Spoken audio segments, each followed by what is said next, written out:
Welcome back to my YouTube channel. ಎಲ್ಲರೂ ಹೇಗಿದ್ದೀರಾ? Hope ಎಲ್ಲರೂ ಚೆನ್ನಾಗಿದ್ದೀರಾ ಅಂದ್ಕೊಳ್ತೀನಿ. ಇದು ಆಷಾಢ ಶುಕ್ರವಾರದ ಲಾಗ್ ಆಗಿರುತ್ತೆ. ಅಂದರೆ ಶುಕ್ರವಾರ ಬೆಳಗ್ಗೆನೇ ಎದ್ದು ಮನೆ ಕೆಲಸ ಎಲ್ಲ ಮುಗಿಸಿ ಮುಗಿದ್ಮೇಲೆ ಕುಳೋದಿರುತ್ತೆ, ಸ್ನಾನ ಎಲ್ಲ ಮುಗಿಸಿ ಪೂಜೆನ ಕೂಡ ಮಾಡ್ಕೊತಿದ್ದೀನಿ. ಅದೇನೋ ಗೊತ್ತಿಲ್ಲ, ದೇವ್ರ ಮನೆಗೆ ಹೋದರೆ ಟೈಮ್ ಹೋಗೋದೇ ಗೊತ್ತಾಗಲ್ಲ. ತುಂಬ ಟೈಮು ದೇವ್ರ ಮನೆಯಲ್ಲೇ ಇರಬೇಕಾಗತ್ತೆ. ಅಲ್ಲಿ ಆಲ್ಮೋಸ್ಟ್ ಕನಿಷ್ಠ ಪಕ್ಷ ಒಂದು 2-3 ಗಂಟೆ ಆದರೂ ದೇವ್ರ ಮನೆ ಎಲ್ಲ ಕ್ಲೀನ್ ಮಾಡಿ ಎಲ್ಲನೂ ಪೂಜೆ ಮುಗಿಸೋ ಹೊತ್ತಿಗೆ 3 ಅವರ್ ಬೇಕಾಗುತ್ತೆ.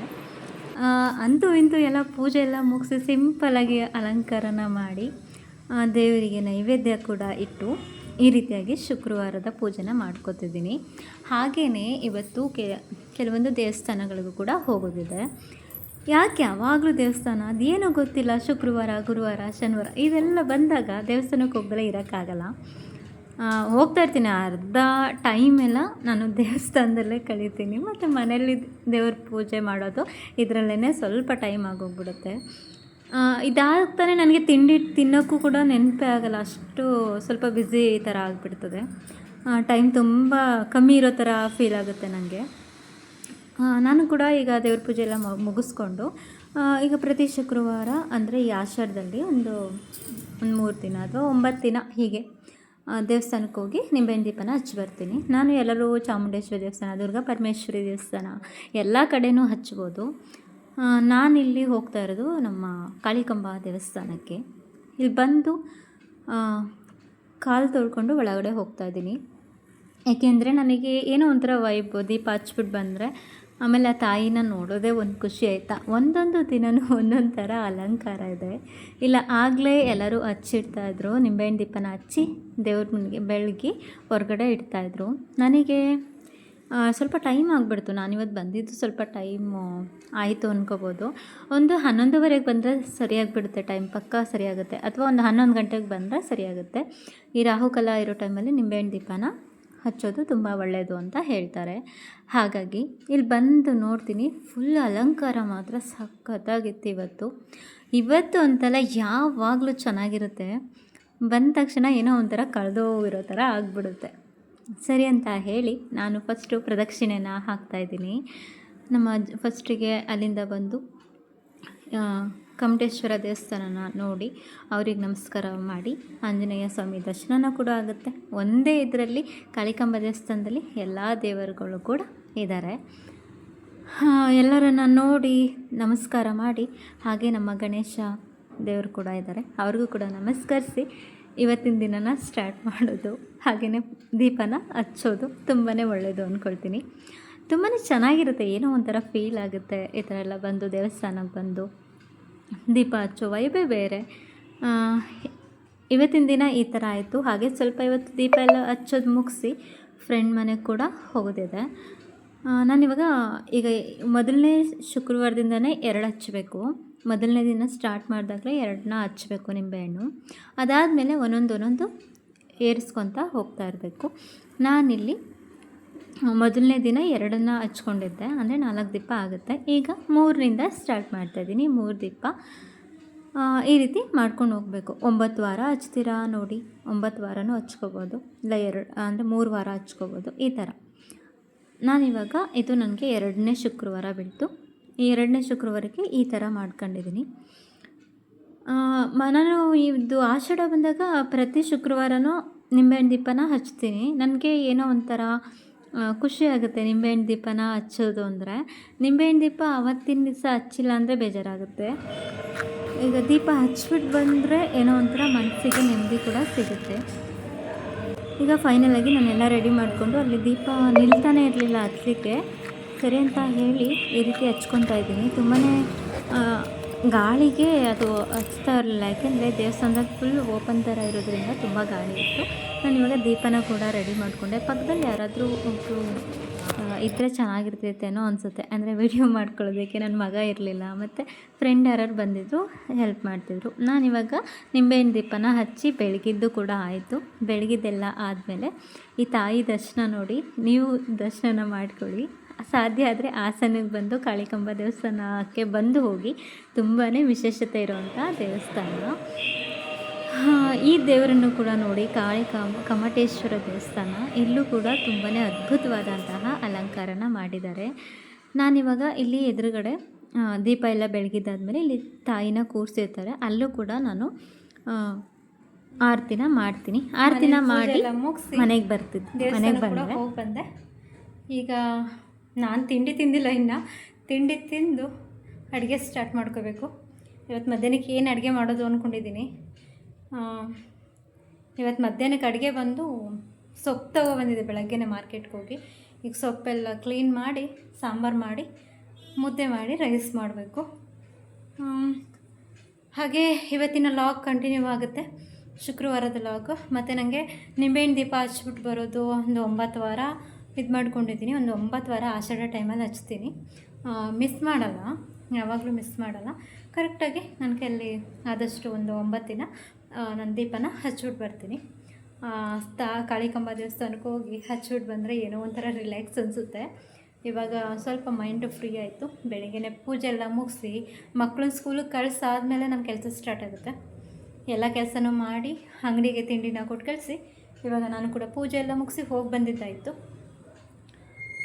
ಬನ್ನಿ ಈಗ ತಿಂಡಿ ತಿಂದು ಅಡುಗೆ ಸ್ಟಾರ್ಟ್ ಮಾಡ್ಕೊಳ್ಳೋಣ.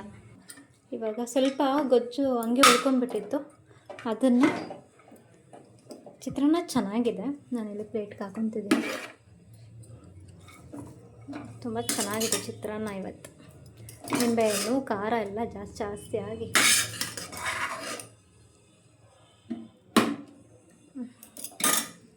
ಹಾಗೆ ನಾನು ಕೂಡ ತಿಂಡಿ ಎಲ್ಲ ತಿಂದು ಸ್ವಲ್ಪ ಟೈಮ್ ಆದಮೇಲೆ ಸ್ವಲ್ಪ ಅಡುಗೆ ಎಲ್ಲ ಮಾಡ್ಕೋಬೇಕಲ್ವ. ಆಗಲೇ ಟೈಮ್ 12 ಗಂಟೆ ಆಗೋಗಿತ್ತು. ಇನ್ನು ಅಡುಗೆ ಎಲ್ಲ ಸ್ಟಾರ್ಟ್ ಮಾಡ್ಕೊಂಡು ಮಾಡೋ ಅಷ್ಟರೊಳಗೆ 1 ಗಂಟೆ 1:15 ಆಗೋಗುತ್ತೆ. ಇವತ್ತಿನ ರೆಸಿಪಿ ಹೇಳಿದ್ನಲ್ಲ, ಉಪ್ಸಾರು ಮುದ್ದೆ ಮಾಡಬೇಕು ಅಂತ. ಸ್ವಲ್ಪ ವೆದರ್ ಒಂದು ಸ್ವಲ್ಪ ಚೇಂಜ್ ಆಗಿದೆ. ಅಂದರೆ ಮಳೆ ಬರೋ ಥರ ಆ ಥರ ಎಲ್ಲ ಆಗಿದೆ. ವೆದರ್ ತುಂಬಾ ಚೇಂಜ್ ಆಗಿದೆ. ನಾನಿವಾಗ ಇದು ಲಾಳಿ ಸೊಪ್ಪು ಇದೆಯಲ್ಲ, ಅದು ತೊಗೊಬಂದಿದ್ದೆ ಮಾರ್ಕೆಟ್. ಬೆಳಗ್ಗೆನೇ ಹೋಗಿ ಸ್ಕೂಲಿಗೆ ಬಿಟ್ಟು ಹಾಗೇ ಬರ್ತಾ ಮಾರ್ಕೆಟಿಂದ ಬರಬೇಕಾದ್ರೆ ಸೊಪ್ಪು ತರಕಾರಿ ಏನೇನು ಬೇಕು ಎಲ್ಲನೂ ತೊಗೊಂಡು ಬಂದಿದ್ದೆ. ಇದಾದಮೇಲೆ ನಾನಿಲ್ಲಿ ಲಾಳಿ ಸೊಪ್ಪನ್ನ ತೊಗೊಂಡಿದ್ದೀನಲ್ವ, ಲಾಳಿ ಸೊಪ್ಪನ್ನ ತೊಗೊಂಡು ಎಲ್ಲ ನೀಟಾಗಿ ವಾಶ್ ಮಾಡಿ ಇದನ್ನು ಇವಾಗ ಉಪ್ಸಾರು ಮಾಡ್ಕೊಳ್ಳೋಣ. ಇದು ಬೇಳೆ ಜೊತೆ ಮತ್ತು ಹೆಸರುಕಾಳು ಜೊತೆ ಹಾಕಿದ್ರೆ ಸಖತ್ತಾಗಿರುತ್ತೆ. ನೀವು ಕೂಡ ಒಮ್ಮೆ ಟ್ರೈ ಮಾಡಿ. ಹಾಗೆ ನಾನಿಲ್ಲಿ ಲಾಳಿ ಸೊಪ್ಪನ್ನ ಸಾಂಬಾರು ಹಾಗೇ ರುಬ್ಬದಲ್ಲೇ ಮಾಡ್ಕೋಬೋದು. ಈ ಥರ ಸೊಪ್ಪಿಂದು ಅಂದರೆ ಉಪ್ಸಾರನ್ನ ರುಬ್ಬಿ ಹಾಕೋಬೋದು. ಬನ್ನಿ ಮಾಡೋಣ. ಸಖತ್ ಚೆನ್ನಾಗಿರುತ್ತೆ ಇದರಲ್ಲಿ ಸಾಂಬಾರು, ಅದರಲ್ಲೂ ಉಪ್ಸಾರು ಅಂತೂ ಸಖತ್ತಾಗಿರುತ್ತೆ. ನಿಮ್ಮ ಕಡೆ ಈ ಸೊಪ್ಪು ಸಿಗುತ್ತಾ? ಯಾರೆಲ್ಲ ವಿಡಿಯೋ ನೋಡ್ತಾ ಇದ್ದೀರಾ ಅವ್ರಿಗೆ ಸೊಪ್ಪು ಸಿಗುತ್ತಾ? ಇದ್ರ ಹೆಸರೇನು ಅಂತ ಹೇಳಿ ನನಗೆ ಕಮೆಂಟ್ ಮಾಡಿ ಆಯಿತಾ. ಬನ್ನಿ. ನೀರು ಚೆನ್ನಾಗಿ ಕುದೀತಾ ಇದೆ. ನಾನಿಲ್ಲಿ ಸ್ವಲ್ಪ ತೊಗರಿಬೇಳೆ ಹಾಕ್ತಿದ್ದೀನಿ, ಅದ್ರ ಜೊತೆಗೆ ಸ್ವಲ್ಪ ಹೆಸರು ಕಾಳನ್ನ ಕೂಡ ಹಾಕೊತಾ ಇದ್ದೀನಿ. ತುಂಬ ಚೆನ್ನಾಗಿರುತ್ತೆ ಟೇಸ್ಟ್.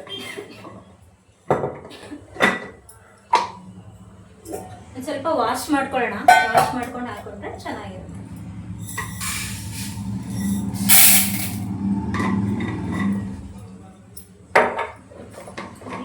ಸ್ವಲ್ಪ 1 ಟೈಮಿಗೆ ಆಗಷ್ಟು ಮಾಡ್ಕೊತಿದ್ದೀನಿ.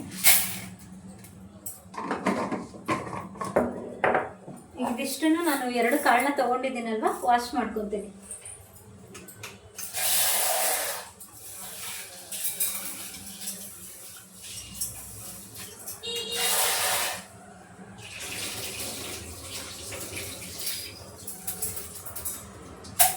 ಈಗ ನೀರು ಚೆನ್ನಾಗಿ ಕುದೀತಾ ಇದೆ. ಈಗ ಹಾಕ್ಬಿಡೋಣ ಕಾಳು. ತೊಗರಿಬೇಳೆ ಮತ್ತು ಹೆಸರು ಕಾಳನ್ನ ಮಿಕ್ಸ್ ಮಾಡಿ ಹಾಕ್ತಾ ಇದ್ದೀನಿ. ತುಂಬ ಚೆನ್ನಾಗಿರುತ್ತೆ ಟೇಸ್ಟು. ಇದ್ರ ಜೊತೆಗೆ ಇವಾಗ ಸೊಪ್ಪನ್ನ ಕಟ್ ಮಾಡಿ ಹಾಕಿದ್ರೆ ಒಂದು 3 ವಿಷಲ್ ಕೂಗಿಸ್ಕೊಂಡ್ರೆ ಸಾಕು, ಸಾಂಬಾರು ರೆಡಿ ಆಗುತ್ತೆ. ಇದಕ್ಕಿಂತ ಸ್ವಲ್ಪ ಬೇಕಂದ್ರೆ ನೀರು ಹಾಕೊಳ್ಳೋಣ.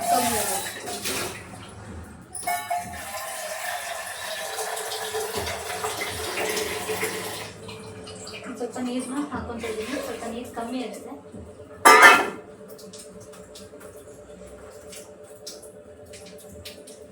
ಈಗ ಸೊಪ್ಪು ತೊಗೊಂಡಿದ್ದೀನಲ್ವ, ಇದನ್ನು ಕ್ಲೀನಾಗಿ ಸೋಸ್ಕೊಳ್ಳೋಣ.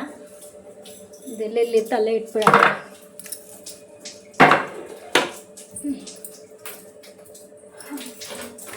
ಎಲ್ಲ ಒಂದೇ ಕಡೆ ನಿಂತ್ಕೊಂಡೇ ಮಾಡೋದ್ರಿಂದ ಸ್ವಲ್ಪ ಲೇಟ್ ಆಗಿಬಿಡುತ್ತೆ. ಇವಾಗ ಸ್ವಲ್ಪ ನ್ಯೂಸ್ ಪೇಪರ್ ಹಾಕೊಂಡು ಇದ್ರ ಮೇಲೆ ನೀಟಾಗಿ ಸೊಪ್ಪನ್ನ ಕ್ಲೀನ್ ಮಾಡ್ಕೊಳ್ಳೋಣ.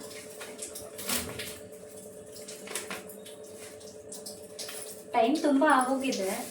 ನಾನು ದೀಪ ಹಚ್ಬಿಟ್ಟು ಬರ್ಬೇಕಾದ್ರೆ ದೇವಸ್ಥಾನಕ್ಕೆ ಹೋಗಿ ದೀಪ ಹಚ್ಬಿಟ್ಟು ಬಂದಲ್ಲ, ಅಲ್ಲಿ ಸ್ವಲ್ಪ ಲೇಟ್ ಆಯಿತು.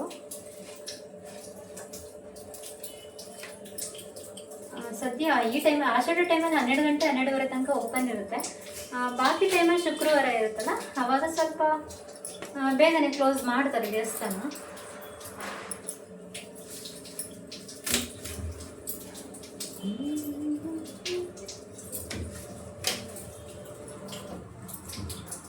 ಸೊಪ್ಪು ನೋಡಿ ಈ ಥರ ಇದೆ, ಎಲ್ಲ ಕ್ಲೀನ್ ಮಾಡಿದ್ದೀನಿ. ಕ್ಲೀನ್ ಮಾಡಿ ಸೊಪ್ಪನ್ನು ವಾಶ್ ಮಾಡ್ಕೊಳ್ಳೋಣ. ವಾಶ್ ಮಾಡಿಕೊಂಡು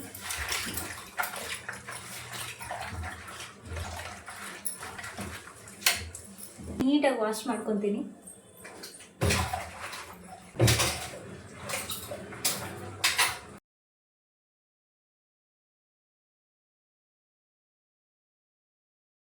ಇದನ್ನು ಮಣೆನ ತಗೊಂಡು ಮಣೆ ಮೇಲೆ ನೀಟಾಗಿ ಸೊಪ್ಪನ್ನು ಹಚ್ಕೊಳ್ಳೋಣ.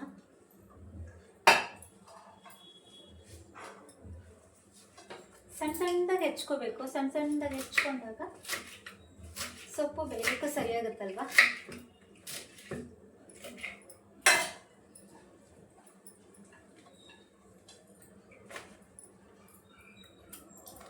ನಾನು ಮನೇಲಿ ಇರೋದಾದ್ರೆ ಏನೋ ಅಡ್ಜಸ್ಟ್ ಮಾಡ್ಕೋಬೋದು, ಬಟ್ ಅಂಗಡಿಗೆ ಊಟ ಕೊಡೋದ್ರಿಂದ ಸ್ವಲ್ಪ ಲೇಟಾಗಿ ಬಿಡುತ್ತೆ. ಇವಾಗ ಸೊಪ್ಪೆಲ್ಲ ಹೆಚ್ಚಿಟ್ಕೊಳ್ತಾ ಇದೆ ಅಲ್ವಾ, ಹೆಚ್ಚಿಟ್ಟಿರೋದು ಸೊಪ್ಪನ್ನು ನಾನು ಇವಾಗ ಕುಕ್ಕರಿಗೆ ಹಾಕ್ತಾಯಿದ್ದೀನಿ.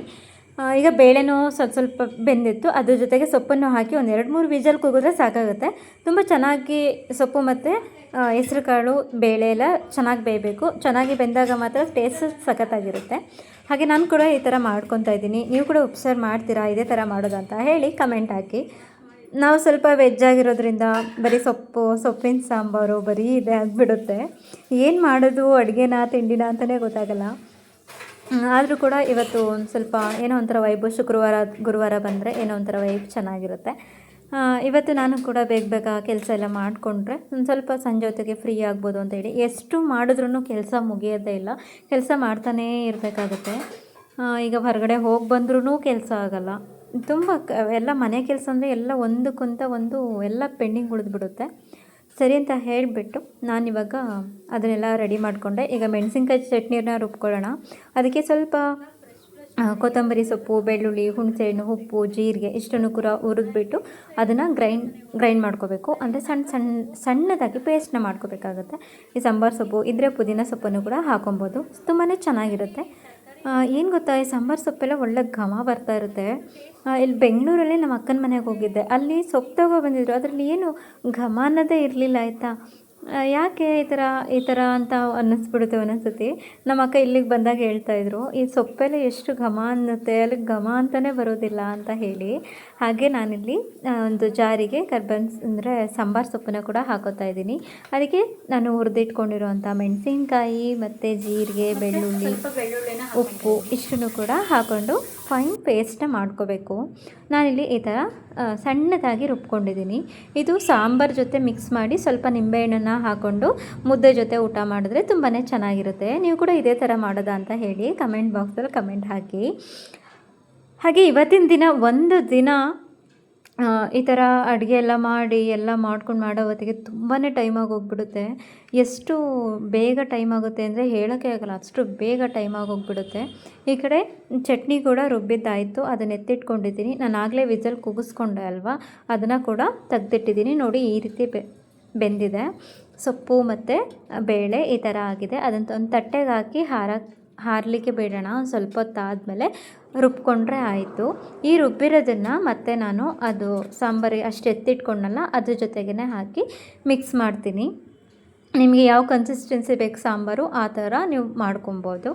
ತೆಳುವಾದರೆ ತೆಳುವು ಅಥವಾ ಗಟ್ಟಿ ಇದ್ದರೆ ಗಟ್ಟಿ ಥರ ಮಾಡ್ಕೊಬೋದು. ಜಾಸ್ತಿ ತೆಳುವು ಬೇಡ, ಜಾಸ್ತಿ ಗಟ್ಟಿನೂ ಬೇಡ, ಆ ಥರ ಇದ್ದರೆ ತುಂಬಾ ಚೆನ್ನಾಗಿರುತ್ತೆ. ಈಗ ನಾನು ಕೂಡ ಇದನ್ನು ಸಣ್ಣದಾಗಿ ಪೇಸ್ಟ್ನ ಮಾಡ್ಕೊತಾ ಇದ್ದೀನಿ.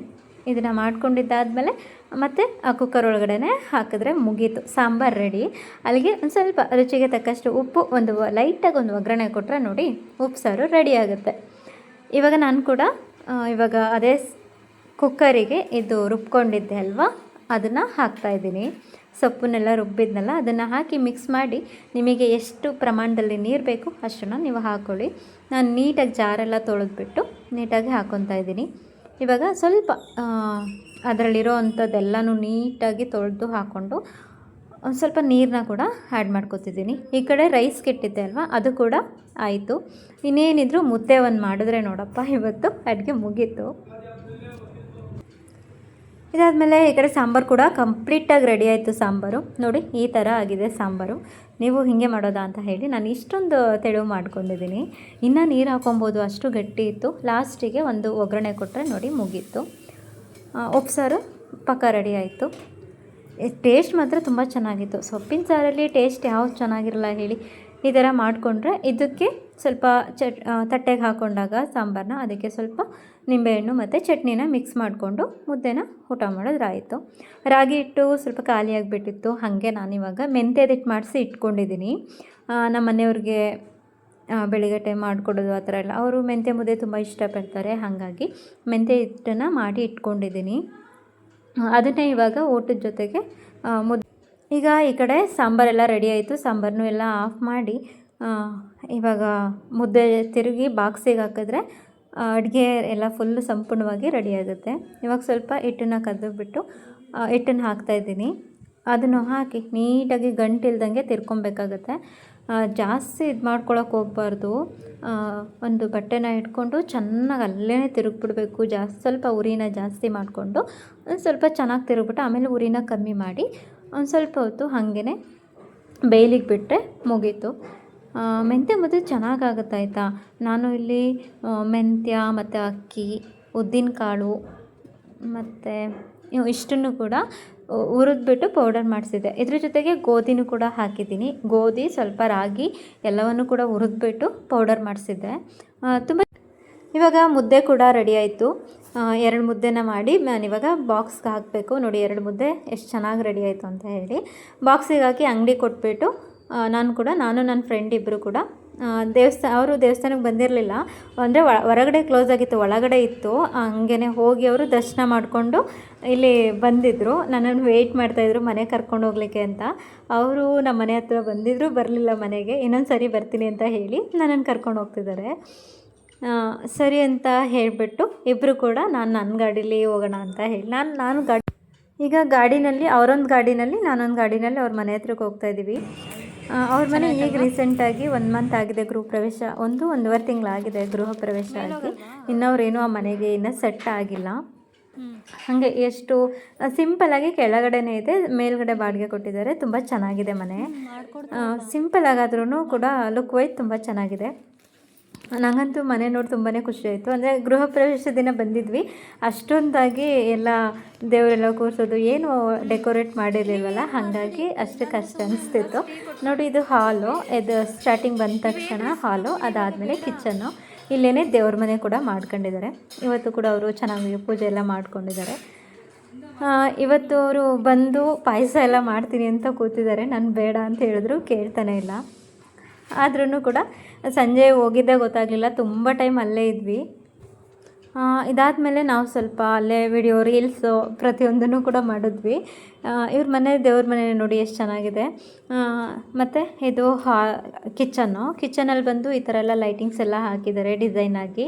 ಇಲ್ಲೇ ಪಕ್ಕದಲ್ಲಿ ಅಲ್ಲಿ ವಾಷಿಂಗ್ ಮಿಷಿನ್ ಕೂಡ ಕಿಚನಲ್ಲೇ ಇಟ್ಕೊಂಡಿದ್ದಾರೆ. ಅಂದರೆ ಅದು ಕಾಣಿಸ್ತಾ ಇರೋ ಥರ ಮಾಡ್ಕೊಂಡಿದ್ದಾರೆ. ತುಂಬಾ ಚೆನ್ನಾಗಿದೆ. ಇನ್ನು ನಾವು ಸ್ವಲ್ಪ ರೀಲ್ಸ್ ಮಾಡೋದು ಅದು ಇದು ಇದೇ ಆಗೋಯಿತು. ತುಂಬ ಟೈಮ್ ಹೋಗಿದ್ದೇ ಗೊತ್ತಾಗಲಿಲ್ಲ. ಹಿಂಗೇ ಸ್ವಲ್ಪ ಹಿಂಗೆ ಫ್ರೆಂಡ್ಸ್ ಇದ್ದಾಗ ಟೈಮ್ ಹೋಗೋದೇ ಗೊತ್ತಾಗಲ್ಲ ನೋಡಿ. ಹಾಗೆಯೇ ಅವರು ಅಷ್ಟರೊಳಗೆ ಪಾಯಸ ಎಲ್ಲ ಮಾಡಿ ಕೊಟ್ಟರು. ಪಾಯಸನೂ ಕೂಡ ತಿಂದು, ಅಂದರೆ ಶಾವಿಗೆ ಪಾಯಸನ ಮಾಡಿದರು. ಇನ್ನೇನು ಅವ್ರ ಮಗಳು ಕೂಡ ಬರೋ ಟೈಮ್ ಆಯಿತು ಅಂತೇಳಿ ಅವ್ರ ಮಗಳು ಕೂಡ ಬಂದಿದ್ದರು, ಸ್ಕೂಲಿಂದ ಬಂದರು. ಈಗ ಅವ್ರ ಮಗಳು ಬರೋ ಟೈಮ್ಗೆ ನನ್ನ ಮಗನೂ ಕೂಡ ಅದೇ ಟೈಮಿಗೆ ಬಂದಿರ್ತಾನೆ, ಯಾಕೆಂದರೆ ಇಬ್ಬರು ಒಂದೇ ಸ್ಕೂಲು. ಹಾಗೆ ನಾನು ಪಾಯಸ ಎಲ್ಲ ತಿಂದು ಇನ್ನೇನು ಹೊರಡೋಣ ಅಂತ ಹೇಳಿ ಟೈಮಾಗಿ ಹೋಗ್ಬಿಟ್ಟಿತ್ತು. ಹಾಗಾಗಿ 5:15 ಆಗೋಗ್ಬಿಡ್ತು. ಅವರು ಕೂಡ ಕುಂಕುಮನ ಕೊಟ್ಟರು. ಕುಂಕುಮ ತಗೊಂಡು ನಾನು ಕೂಡ ಮನೆಗೆ ಹೊರಟೆ. ಈ ವಿಡಿಯೋ ಇಷ್ಟ ಆದರೆ ದಯವಿಟ್ಟು ಲೈಕ್, ಶೇರ್, ಕಮೆಂಟ್ ಮಾಡೋದನ್ನು ಮರಿಬೇಡಿ. ಹಾಗೆ ಯಾರೆಲ್ಲ ಇನ್ನೂ ನಮ್ಮ ಚಾನಲ್ನ ಸಬ್ಸ್ಕ್ರೈಬ್ ಮಾಡ್ಕೊಂಡಿಲ್ಲ ದಯವಿಟ್ಟು ಸಬ್ಸ್ಕ್ರೈಬ್ ಮಾಡ್ಕೊಳ್ಳಿ.